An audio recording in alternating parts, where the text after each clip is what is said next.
বন্ধুরা, স্বপ্নের ঘরকন্যা চ্যানেলের আরেকটা নতুন ভিডিওতে আপনাদের সকলকে স্বাগত জানাই।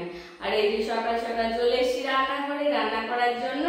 তো আজকে সেরকম কিছুই হবে না, যে পমফ্রেট মাছ নিয়ে এসছে সেটারই ঝাল হবে সরিষা দিয়ে। আর এই যে আমাদের ফলে ছাতু ফুটেছিল, তো সেটাই হবে। তো চলো তোমরা পুরো ভিডিওটা দেখতে থাকো। মাছে লবণ আর হলুদ গুঁড়ো দিয়ে দিলাম। দিয়ে দেওয়ার পর এখন একটু লবণ হলুদ ভালো করে মাছের গায়ে মাখিয়ে নেব। মাছে লবণ আর হলুদ ভালোভাবে মাখানো হয়ে গেছে। আর এদিকে কড়াই চাপিয়ে দিয়েছি, এখন দিয়ে দিচ্ছি সরিষার তেল। তেলটা গরম হয়ে গেছে, এখন আমি মাছগুলোকে দিয়ে এক এক করে ভেজে নেব।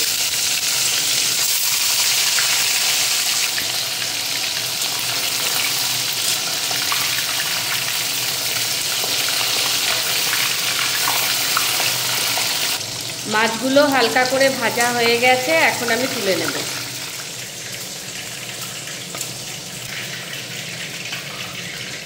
এখন বাকি যে মাছগুলো আছে সেগুলো ভেজে নিই।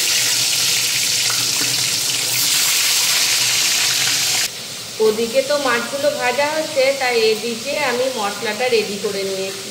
আর এখানে সরিষা বাটা আছে, এখন দিয়ে দিচ্ছি 1 চামচের মতো জিরে গুঁড়ো, 1 চামচের মতো লঙ্কার গুঁড়ো, আর দিয়ে দিচ্ছি অল্প হলুদের গুঁড়ো, আর দিয়ে দিচ্ছি লবণ।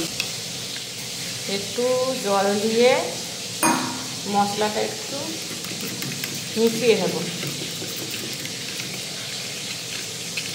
সব কিছু ভালো করে মিক্স করে নেওয়া হয়ে গেছে। আর এদিকে আমার মাছগুলোও ভাজা হয়ে গেছে।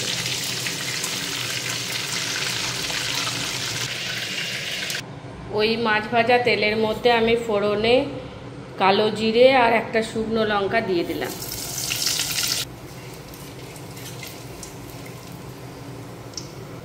তেলটা তো গরম হয়ে গেছে আর মশলাটাও রেডি হয়ে গেছে। এখন কড়াইয়ের মধ্যে আমি মশলাটা দিয়ে দেব।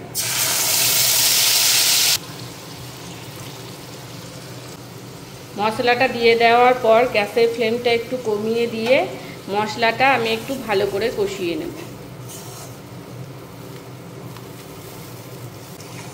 মশলাটা আমার কষানো হয়ে গেছে। বেশি কষালে আবার মশলাটা তেতো হয়ে যাবে, যেহেতু সরিষা বাটা দেওয়া আছে সেই জন্য।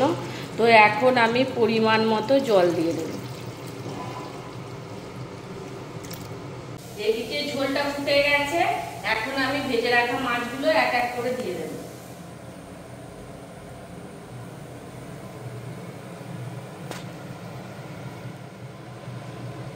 মাছগুলো সব দিয়ে দিয়েছি, আর এই যে মাছ ভাজা তেলটাও দিয়ে দিয়েছি।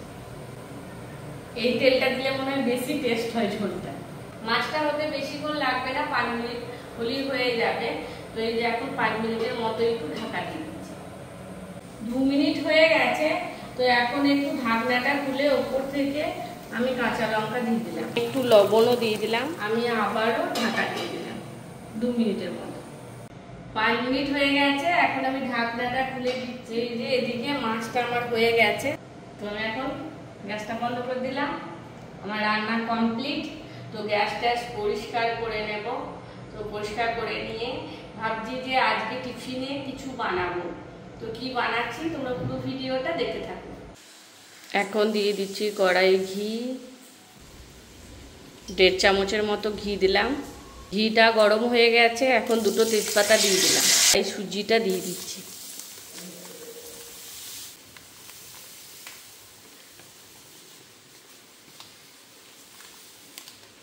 এখন সুজিটাকে আমি ভেজে নেব।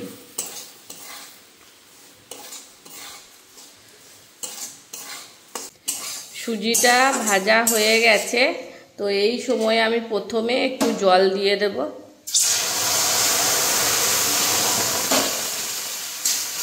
জল দিয়েই প্রথমে নেড়ে নিতে হবে, না ডালা পেকে যাবে। দিয়ে দেওয়ার পর এই যে দুধ দিয়ে দিচ্ছি।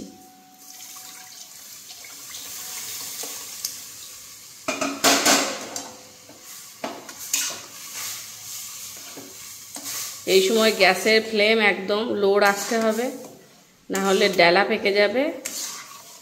এই যে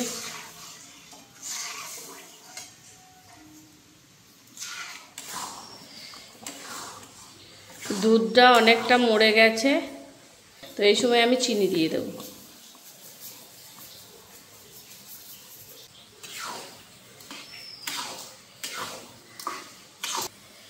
সুজিটা একদম আঠো আঠো হয়ে গেছে, তো সুজিটা আমি একটু বরফির মতো কাটবো, সেই জন্যই একটু আঠো আঠো করলাম।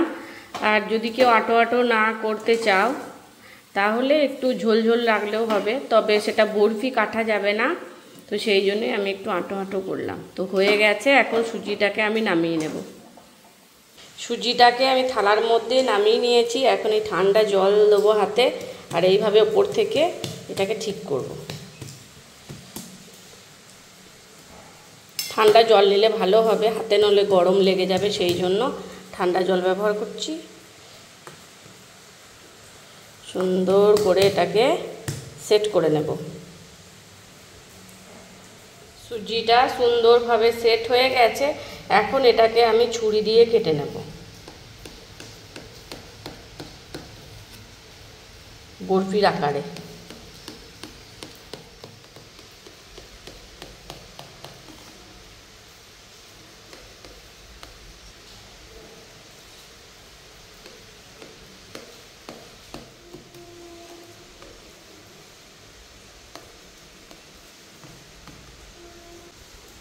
তো আমার বরফি কাটা হয়ে গেছে, এখন এটাকে ঠান্ডা করতে দেব। ঠান্ডা হয়ে গেছে, আর আমি তো আগেই বললাম টিফিনের জন্য সুজি বানাচ্ছি, এই যে এখন আমি এই সুজিটা তুলে নিচ্ছি।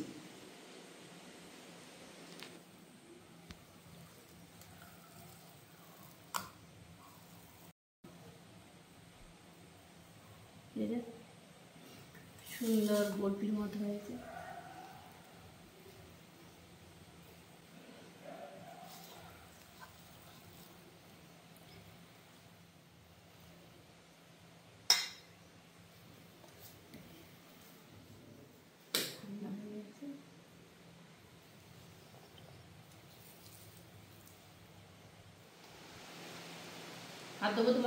না ওরকমই না, ওটা রেখে দাও।